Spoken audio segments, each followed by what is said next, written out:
अस्सलाम वालेकुम रहमतुल्लाहि व बरकातुहू। मेरा नाम है हुदा जरीवाला। मैं इंटरनेशनल मीडिया को बिलोंग करती हूँ। मैं कई सारे मीडिया चैनल्स में एसोसिएटेड रही हूँ। बीबीसी लंदन से मेरा एसोसिएशन रहा है। सऊदी टीवी चैनल 2 पर न्यूज़ एंकर रह चुकी हूँ। इंडिया के एक चैनल में जॉब कर चुकी हूँ। दुबई के एक न्यूज़ चैनल को हेड कर रही हूँ और कई सारे इंडिया के ऐसे नेशनल चैनल्स हैं जिस पर एज अ पॉलिटिकल एनालिस्ट में डिबेटर बैठती हूँ। फ़िलहाल मैं मौजूद हूँ जम्मू में, जम्मू की इस खूबसूरत सरजमीन से जहाँ पे 10 साल के बाद, पूरे एक डेकेड के बाद यहाँ पे इलेक्शंस हो रहे हैं, विधानसभा के चुनाव हो रहे हैं। इससे पहले मैं कश्मीर में थी। कश्मीर की जो चुनावी सरगर्मियाँ थीं, वहाँ की जो इलेक्शन का माहौल था, सूरत हाल था, उसका जायज़ा लेके अब जम्मू में आई हूँ। आज इलेक्शन का लास्ट फेज़ है। जम्मू के मसले मसाइलों को जब मैंने समझा, यहाँ के लोगों से मैंने बातचीत करी, यहाँ के जो इश्यूज़ हैं, उनके जो कंसर्न्स हैं, उनकी जो जम्मू वालों की मन की बात है, जब वो समझने की कोशिश करी, तो मुझे खासे तौर पे ये अंदाज़ा हुआ है कि 370 के हटने के बाद लोगों की सूरत हाल में कोई तब्दीली नहीं आई है। इनफैक्ट बद से बदतर हालात हो गए हैं।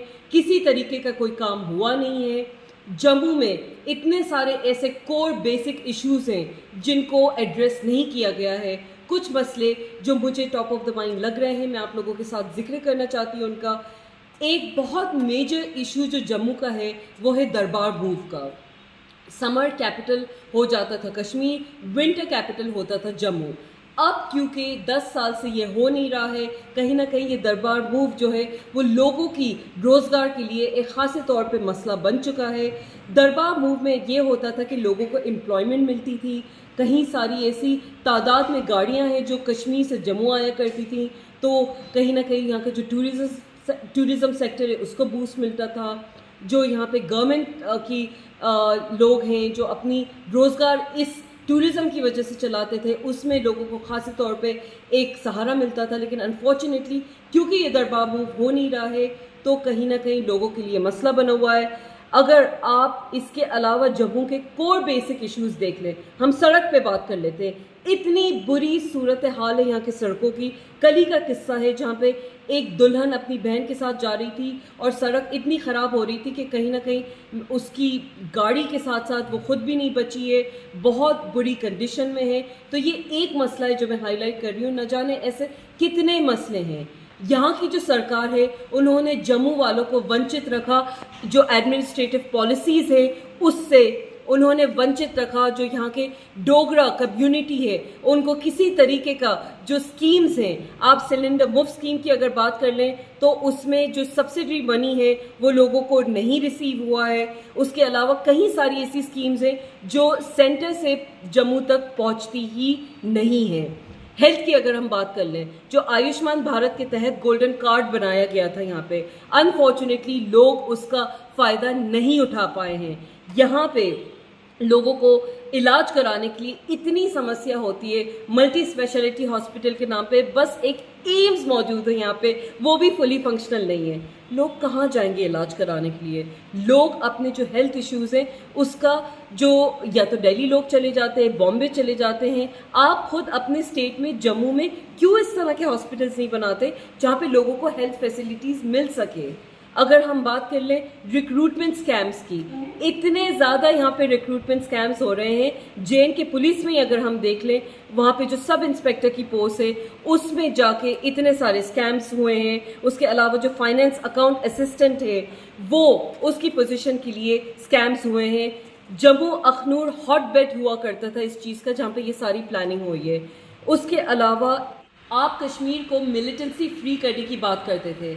आप कहते थे कि यहाँ पे सिर्फ स्टोन पेल्टिंग होती थी, यहाँ का यूथ इतनी ज़्यादा जो हाइपर एक्टिव होता था। लेकिन आपने जम्मू की जो मिलिटेंसी है, जो यहाँ पे इंसर्जेंसी हो रही है, जहाँ पे हमारे जवान मर रहे हैं, उसको कब एड्रेस करेंगे आप? जम्मू में आप लोग जो केसेस हैं आते हैं मीडिया के सामने, उसको आप हाईलाइट तक नहीं होने देते। जम्मू के इतने सारे ऐसे इलाके हैं जहाँ पे मिलिटेंसी इतनी हाई है और आज भी हमारे जवान बच्चे, हमारे आर्मी के पर्सनल्स वहाँ पे मर रहे हैं, अपनी जान गंवा रहे हैं। आप अगर एरियाज़ की बात करें, पीर पंजल हो गया, चिनाब हो गया, रियासी हो गया, कठुआ हो गया, हमपुर, संबा, आज भी यहाँ पे एक्टिव मिलिटेंसी कहीं ना कहीं देखने को मिलती है। इसको आप एड्रेस करिएगा, इसकी आप बात करिएगा जनता के सामने। आप कश्मीर को बदनाम करके झूठ मत फैलाइएगा। हमारे जम्मू में जो इतनी परेशानी हो रही है उसको भी साथ में एड्रेस करिएगा। और एक बहुत बड़ा जो इशू है वो है ड्रग्स का। ड्रग्स में आप बच्चों को ढकेल दे रहे हैं। ड्रग्स इतना ज़्यादा यहाँ पे मौजूद है, उसको ख़त्म करने के लिए आपने कितने अवेयरनेस सेंटर्स खोले, कितनी कैंपेन्स चलाई, कितने ड्राइव्स चलाए, कितने सारे ऐसे काउंसलिंग सेशंस हैं जो करे, थेरेपिस्ट को आपने अवेलेबल किया। इतना ज़्यादा यहाँ पे यूथ ड्रग्स में जा चुका है और यही यूथ फिर अब डिप्रेशन में जा चुका है। ड्रग्स एक बहुत बड़ा इशू है जम्मू के लिए, कश्मीर के लिए। जब तक आप उसको एड्रेस नहीं करेंगे आप हमारे जो यूथ है उसको बचा नहीं सकेंगे। और उसका पूरा का पूरा रीज़न है जो बेरोज़गारी है। अगर आप बेरोज़गारी को एड्रेस नहीं करेंगे, इन बच्चों को जॉब्स नहीं देंगे, जो बच्चे स्कूल से पढ़ के डिग्रियाँ लेके एजुकेशन लेके भी उनको अगर जॉब्स नहीं मिल रही है, तो कहीं ना कहीं आप जम्मू के इश्यूज़ को, कश्मीर के इश्यूज़ को नहीं सॉल्व कर रहे हैं। बहुत सारे ऐसे इश्यूज़ हैं जो कहीं ना कहीं जम्मू वालों के हाईलाइट नहीं होते हैं। जम्मू वालों की ये शिकायत है कि कोई भी अगर स्कीम्स या पॉलिसीज़ हैं या टूरिज़्म के नाम पे कोई चीज़ है तो वो कश्मीर वालों को मिल जाती है। हालांकि कश्मीरियों से जब मैंने इंटरेक्ट किया, कश्मीर में ग्राउंड जाके मैंने ग्राउंड रियलिटी देखी, वहाँ की सूरत हाल देखी, तो कश्मीरियों को भी कोई वो पॉलिसीज़ का या एडमिनिस्ट्रेटिव जो उनके काम होना चाहिए थे वो मिले नहीं हैं। ना जम्मू वाले खुश हैं, ना कश्मीर वाले खुश हैं। आप बात कर रहे हो ये चुनाव में डोगरा सीएम की। आपने पूरा चुनावी कैंपेन जो मरकज़ है, जो भारतीय जनता पार्टी है, मोदी जी, अमित शाह जी हैं, उन्होंने पूरा कैंपेन सिर्फ एक डोगरा सीएम पे चलाया। अरे आपकी सरकार बनी थी ना, महबूबा मुफ्ती जी के साथ अलायंस में बीजेपी आई थी ना यहाँ पे, तब क्यों नहीं बना दिया आपने डोगरा सीएम? तब तो आप ही की सरकार थी, आप ही की मर्जी थी। तो ये सारी चीज़ें, चाहे डोगरा सीएम हो, चाहे कश्मीर का सीएम हो, बात है मेजॉरिटी की। जिसकी अक्सरियत होगी, जिसकी मेजॉरिटी होगी, वही सीएम आएगा। इट रियली डजेंट मैटर अगर सीएम कोई डोगरा सीएम हो या कश्मीर का सीएम हो। बात है लोगों के मुद्दों को एड्रेस करने की। ये तमाम जितनी पॉलिटिकल पार्टीज आपके सामने आती हैं, जनता के सामने अपने वोट्स बटोरने के लिए, वोट की अपील करने के लिए आती हैं, ये वैसे तो गायब रहती हैं। वैसे तो इनके पास इश्यूज़ कंसर्न करने के लिए, इश्यूज़ रखने के लिए कहीं कोई रोड मैप नहीं है। ये कहते हैं कि हम 370 के जो बात है, जो एब्रोगेशन हुआ है आर्टिकल का, 370 तमाम कैंपेनिंग आपने 370 पे चला दी। आपने लोगों के मसले कब एड्रेस किए? लोगों को जाके उनकी समस्याएं कब समझी? आपने यूथ को एंगेज किया, महिलाओं को एंगेज किया। सिर्फ अगर हम महिला सेफ्टी की बात कर लें, हमने देखा है पॉक्सो एक्ट के जो केसेस हैं वो मज़ीद बढ़ते जा रहे हैं। उसकी कौन बात करेगा? हम बात करते हैं अगर करप्शन की, तो हर डिपार्टमेंट में जितने गवर्नमेंट डिपार्टमेंट्स हैं, जो गवर्नमेंट सेक्टर्स हैं, करप्शन चरम सीमा पर है। उसको कब आप एड्रेस करेंगे? आप कश्मीरियों की बात करते हैं, आप जम्मू वालों की बात करते हैं, लेकिन इनके एड्रेस को, इनके जो कंसर्न्स हैं उनको तो एड्रेस कर नहीं पाते। इनके जो इश्यूज़ हैं उसको सामने रख नहीं पाते। इस पे मुझे अल्लामा इकबाल साहब का एक बड़ा अच्छा शेर याद आ रहा है, अर्ज़ करती हूँ। जमहूरियत एक तर्ज़ हुकूमत है, जमहूरियत एक तर्ज़ हुकूमत है जिसमें बंदे को गिना करते हैं, तोला नहीं करते। ये वाली बात इस जम्मू के चुनाव में, कश्मीर के चुनाव में, इस सूरत हाल पे बहुत बेहतरीन तरीके से बैठती है, क्योंकि जनता में परेशानियों की जो इंतहा है उसका हम अंदाज़ा भी नहीं लगा सकते। कितने सारे ऐसे इश्यूज़ हैं जो अगर मैं बात करने पे आऊँ तो ये प्रेस कॉन्फ्रेंस, ये मीडिया एड्रेस कम पड़ जाएगा। आप रिहैबिलिटेशन की बात करते हैं, आपने लोगों के ज़मीनें ले ली, गवर्नमेंट तो रिहैबिलिटेट करना भी नहीं चाहती थी। इस बात की क्या गारंटी है कि आप आगे जाके इनको, जो लोगों की आपने लैंड ग्रैबिंग कर ली है, उनको ह्यूमैनिटेरियन एड देंगे आप? उनके लिए आपने क्या किया है? आप बात करते हो जम्मू एंड कश्मीर में लोगों को डिवाइड करने की, आप बाहर से मीडिया वालों को लेके आ रहे हो और इस तरह की एक बड़ी स्पेसिफिक मीडिया बाइट्स ले रहे हो जिसमें सिर्फ और सिर्फ वो पॉइंटर्स आप आगे रख रहे हो, जैसे कि ये शो हो कि यहाँ पे हिंदू मुस्लिम की एक्चुअल समस्या है। जबकि ग्राउंड रियलिटी ये है कि किसी को नहीं फ़र्क पड़ता कि आप कश्मीरी हैं, आप जम्मू से हैं, आप मुस्लिम हैं, आप डोगरा हैं, आप सिख हैं, आप किसी भी समाज को बिलोंग करते हो, आपके इश्यूज़ एक ही हैं। मीडिया वाले अगर कम्युनल लाइंस पे हिंदू मुस्लिम करके जम्मू और कश्मीर वालों को अलग करना चाह रहे हैं तो आपकी ये घटिया मंशा कामयाब नहीं होने देंगे JNK के लोग। यहाँ पे आपस में खुलूस और मोहब्बत है। जितना कश्मीरी पंडित कश्मीर के लिए इम्पोर्टेंट है, जम्मू के लिए इम्पोर्टेंट है, उतना ही एक मुसलमान, उतना ही एक डोगरा इम्पोर्टेंट है JNK के लिए। यहाँ पे आप लोगों को मजहब के नाम पे बांटना बंद करिए, नफरत फैलाना बंद करिए, काम करिए उनके लिए, उनके जो इश्यूज हैं उनको एड्रेस करिए। आपस में नफरत फैला के आपको वोट्स नहीं मिलने वाले, क्योंकि जम्मू का वोटर बहुत जागरूक है। जम्मू का वोटर ये जानता है कि हम नफरत पे वोट नहीं करेंगे, आपकी ये नफरत का कारोबार यह नहीं चलने देंगे। मोहब्बत की दुकान खोलेंगे, यहाँ पे मोहब्बत की बात करेंगे, खुलूस की बात करेंगे। हम अगर इतने सारे मसले हैं जम्मू की, अगर हम बात करें, हमें इंफ्रास्ट्रक्चर सिर्फ और सिर्फ जम्मू में मिलता है। बियॉन्ड जम्मू आप थोड़ा सा आगे चले जाओ, पीर पंजल में, आगे डोडा में, ये सारे इतने बैकवर्ड इलाके हैं कि इनकी कोई बात ही नहीं करता। यहाँ कोई इंफ्रास्ट्रक्चर मौजूद ही नहीं है। ये डिस्ट्रिक्ट्स कहीं सारे ऐसे हैं जम्मू के आगे जिनके बारे में लोगों ने सुना ही नहीं है।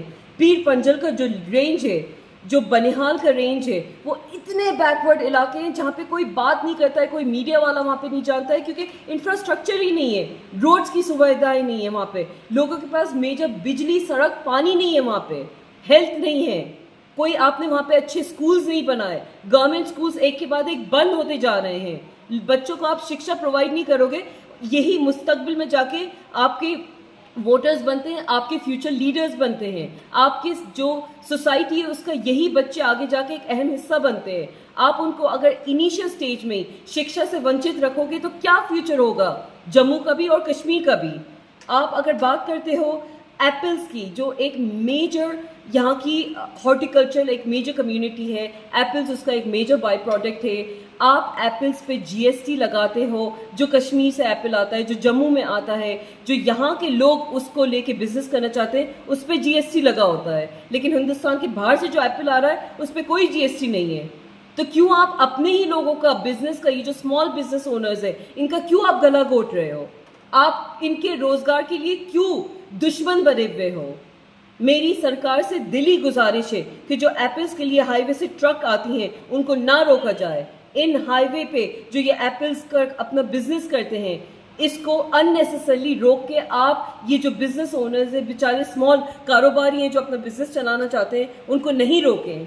मैं जम्मू के कुछ बैकवर्ड इलाकों में गई हूँ, जो बिल्कुल रेंज, पाकिस्तान की रेंज पे, जो बॉर्डर रेंज पे कहीं सारे ऐसे गांव हैं जहाँ पे एक बहुत ऐसी बैकवर्ड कम्युनिटी है। हम गुज्जर्स की बात कर लें, हम बकरवाल्स की बात कर लें, ये ऐसी बैकवर्ड कम्युनिटी है जो आज भी सिर्फ और सिर्फ गाय और शीप को चढ़ाते हैं। इनका बेसिकली यही शीप रेडिंग का बिजनेस होता है। वो उनके पास आपने ट्यूबवेल्स की कोई सुविधा नहीं दी है।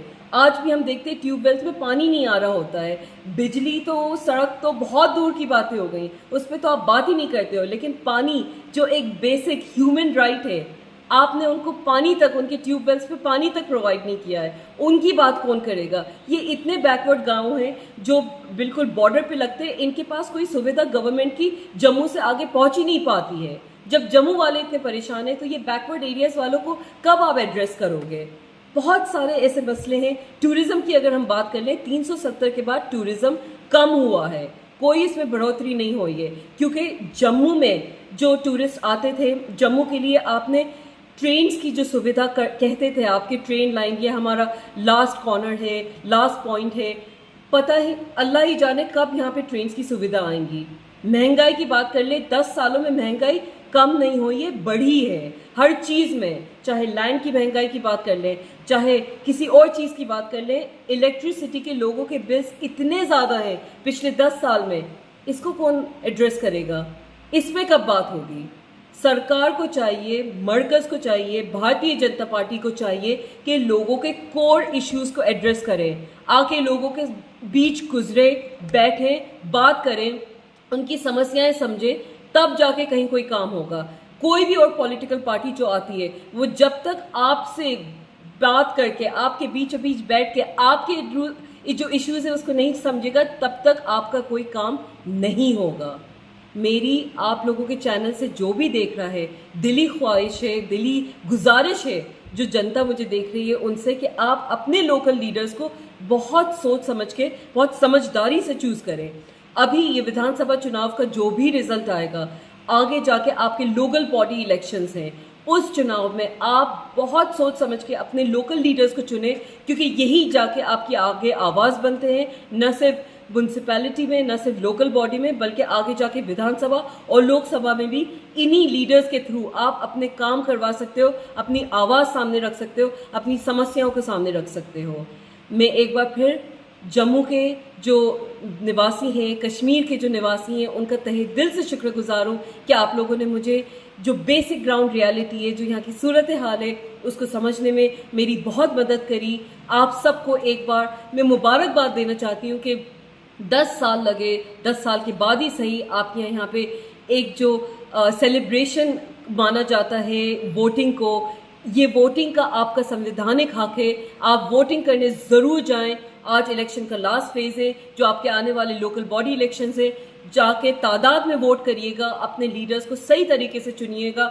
वोटिंग को बॉयकॉट करके वो जो एक मानसिकता बनी हुई थी, उस मानसिकता से ऊपर उठ के वोटिंग करिए, क्योंकि ये एक ही दिन है जब आपका वोट और मोदी जी का वोट बिल्कुल एक बराबर होता है। मैं अपनी बात से बिल्कुल ख़त्म करूँगी इस शेर को बोल के।